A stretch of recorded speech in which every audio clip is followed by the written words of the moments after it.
Good morning, students of class 10th. In the previous video, we have discussed about the reforms that had taken place after the French Revolution, right?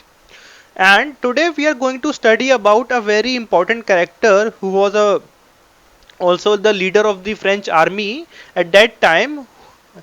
That what were his ideas and what important part did he played in history and in the French society, right? See, after the removal of the absolute monarchy in France, the people of other neighboring states, other neighboring countries also demanded that France should come up and it should establish a rule of constitutional monarchy in other countries also. Right? So, what did the government of France did? They appointed the army for that the army should go in the neighboring countries, and by going in the neighboring countries it is the duty of the army that the absolute monarchy should be removed and the rule of constitutional monarchy should come into place, right? And so for that Napoleon Bonaparte was a very important person because Napoleon was the head of the army at that time, right? The leaders of French movement declared that the French should take upon themselves to liberate the people of Europe from despotism. That it is the duty of the people of the France that they should remove people from despotism, from monarchy of the kings, and under the leadership of Napoleon the French armies moved into neighboring country carrying the idea of nationalism. Now with Napoleon the armies of France moved into neighboring countries, whether they were Austria, whether it was Austria or whether it was Prussia, right? The people there, they marched there, right?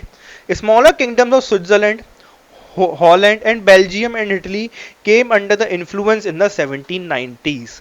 Now, in 1790s, the kingdom of which country? Switzerland, Holland, Belgium, and Italy. Switzerland, Holland, Belgium, and Italy. Right, these were the nations, these four nations, that Switzerland, Holland, Belgium, and Italy. These were the nations that come under the influence of the army of Napoleon. Napoleon set about introducing many of the reforms that had already introduced in France in the large territory now under his control. Because earlier the territories which were under the control of other kingdoms were now were the territory of France, right? And since they were territory of France, they were under the control of Napoleon only.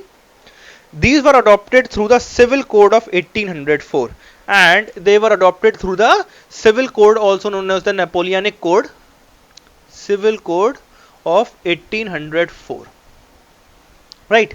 And the other name for Civil Code I have already told you was Napoleonic Code. It was the Napoleonic Code. Now, let us discuss that what were the major changes or what were the major guidelines of the Napoleonic Code, that how the Napoleonic Code was made and what were the major guidelines. See, no privileges based on the inheritance of birth, right? First one was no privileges on inheritance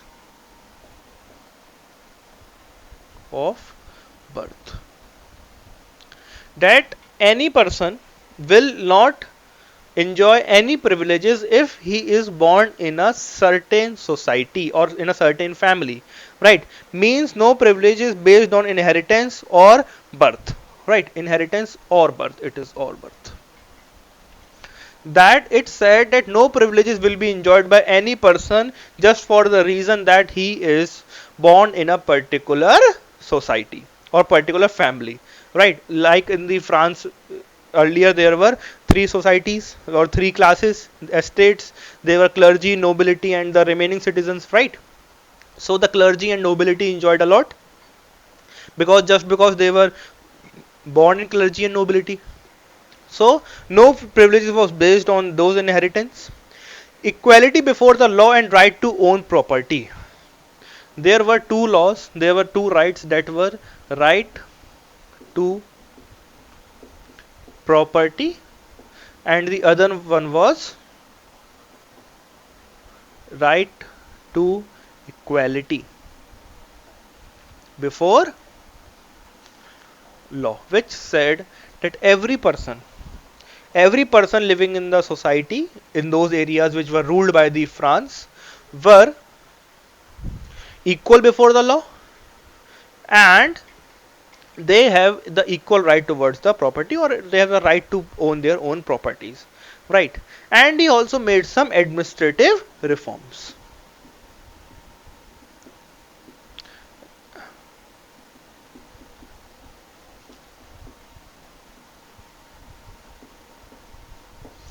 Okay, so I hope students you would have understood that what was in the Napoleonic Code. Basically three guidelines were there, that no privileges was made on the inheritance or birth, right to property was there for every person, there was right to equality before law. Every person have a right for have a equal right before the law. It is not like that if a person belonging to the clergy estate has done a crime, then he should not be punished. But on the other hand, if a person belonging to remaining citizens, if he is a son of a Bargosi, if he is a son of a businessman, if he has committed a crime, then he will get the punishment. And and for the same crime, a person belonging to the clergy society or the clergy class will not be done with the punishment, right? So no privileges were there. There were right to property, right to equality, and there were basic administrative reforms done under the Napoleonic Code. And Napoleon, I would further repeat that Napoleon was the leader of the army, and he marched towards the neighboring countries of France to bring about the reforms and help the people to get out of their monarchies, of the respective monarchies. Okay, now a new economic and social order was instituted. After taking over these countries, a new order was instituted, and under that, in the urban area, the restriction on guilds was removed. Transport and communication systems were improved. He does many work, and one was he improved transport system. So what he did was he improved transport. Right, a transport system was made better by him. Next, transport and communication system were improved.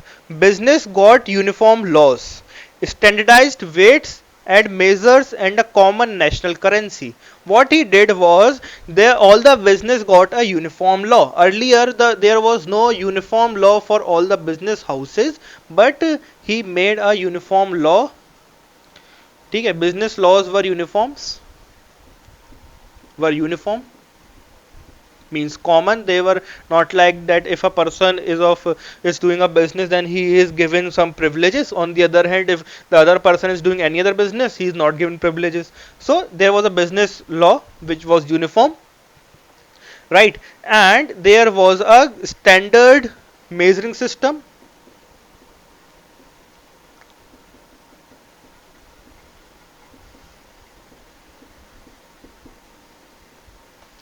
and there was one more thing, that they give a national currency to the people,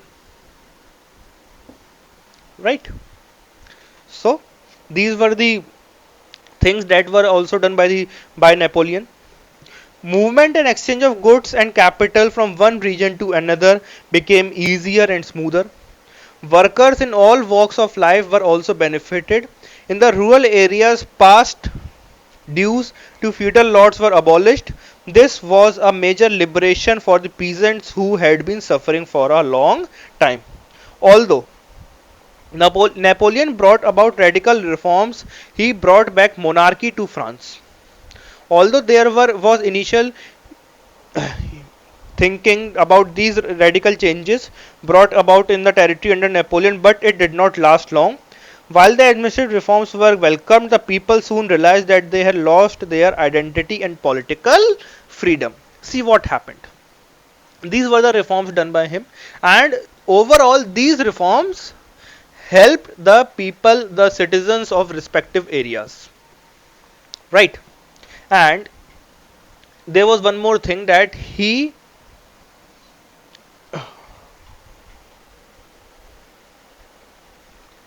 abolished the dues for feudal lords. Dues of feudal lords. Let me explain what were the dues of feudal lords and how he abolished it. Right. Earlier in France, when there was a feudal system, in the feudal system, what happened that there were some feudal lords appointed by the king. Okay. And in India also there was a system which we will call as zamindars or subedars. Okay, they were the people, zamindar or subedars, like feudal were the people there. Right. Now what they used to do, they used to collect taxes from the farmers or peasants. Right. They used to collect taxes from the farmers, and they were the source of revenue for the government. Now after France became a constitutional monarchy, what happened? The people in their constitution written that now peasants will now not be giving taxes. So there were some previous taxes of these feudal lords which were to be paid by the peasants. So what Napoleon did, he abolished those laws. Okay.